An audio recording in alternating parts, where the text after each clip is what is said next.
Now we are going to see exercise 7.3 first question. The question is triangle ABC and triangle DBC are two isosceles triangles on the same base BC and vertices A and D are on the same side of BC. If AD is extended to intersect BC at P, show that first subdivision is triangle ABD is concurrent to triangle ACD. So for proving the first subdivision, we have to see the figure. See here, in this, first of all, we have to take these two triangles ABD and triangle ACD.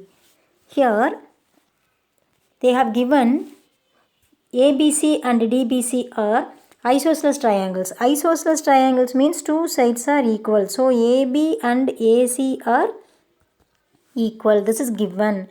And then BD and CD also equal, they have given in the question. AD is common for both the triangles. So AD equal to AD. So by triple S concurrence rule, we can say these two triangles are concurrent triangles. By side concurrence rule, we can say these two triangles are concurrent. For proving the second subdivision, what we want to prove? We have to prove triangle ABD concurrent to triangle ACD. So, from first subdivision, we can say these two triangles are concurrent. ABD concurrent to triangle ACD.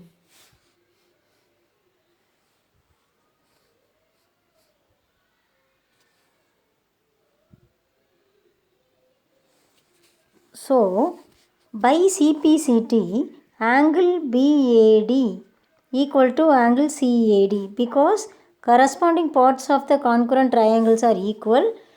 So, angle BAD equal to angle CAD or else angle BAP equal to angle CAP. That which implies AP bisects angle A. We can take this as equation number 1. Now, in triangle ABP and triangle ACP, in these two triangles, BAP and CAP, these two angles are equal by using the first equation. And then AB and AC are equal, they have given in the question. AP is common for both the triangles. So, by SAS concurrence rule, we can say these two triangles ABP and triangle ACP are concurrent. Because this angle BAP, angle CAP are included in two sides. So, by SAS concurrence rule, we can say these two triangles are concurrent. By CPCT, angle APB equal to angle APC.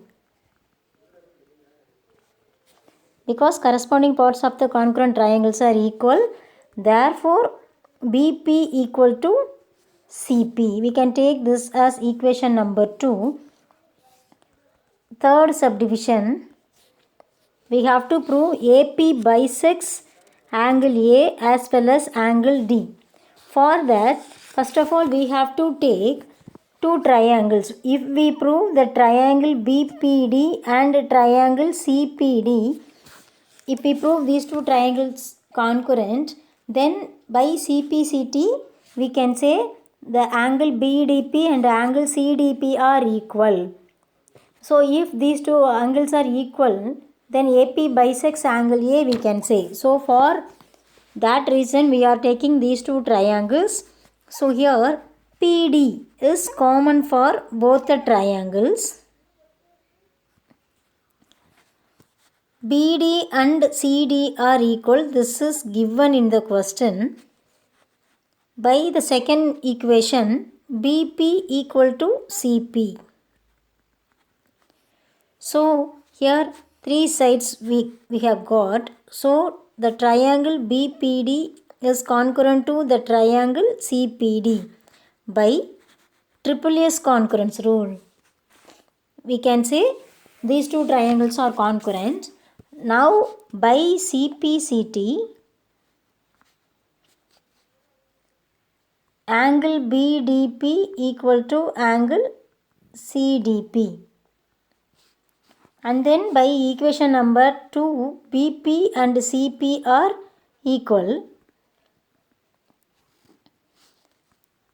And AP bisects angle A by equation number 1. Therefore, AP bisects angle A as well as angle D, because angle BDP and CDP both are equal.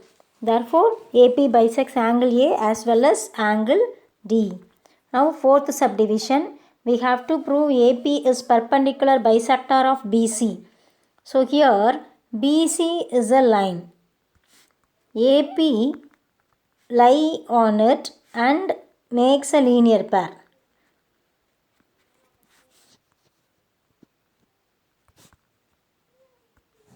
So, if you add those two angles, APB, linear pair, if you add that, you get 180 degree. So, APB, APC, if you add that, you get 180. And then AB equal to AC, this is given. Angles opposite to equal sides are equal. So, angle APB equal to angle APC. Therefore, this equation number 3 becomes 2 angle APB equal to 180 degree. So, angle APB equal to 90 degree. So, angle APB and angle APC both are equal to 90 degree and BP equal to PC. Hence, this is 90 degree and BP equal to BC. Hence, AP is perpendicular bisector of BC because it divides into two equal parts. BP and PC are equal. So, P is a midpoint of this BC and these two angles are 90 degree. So, hence we proved the fourth subdivision also.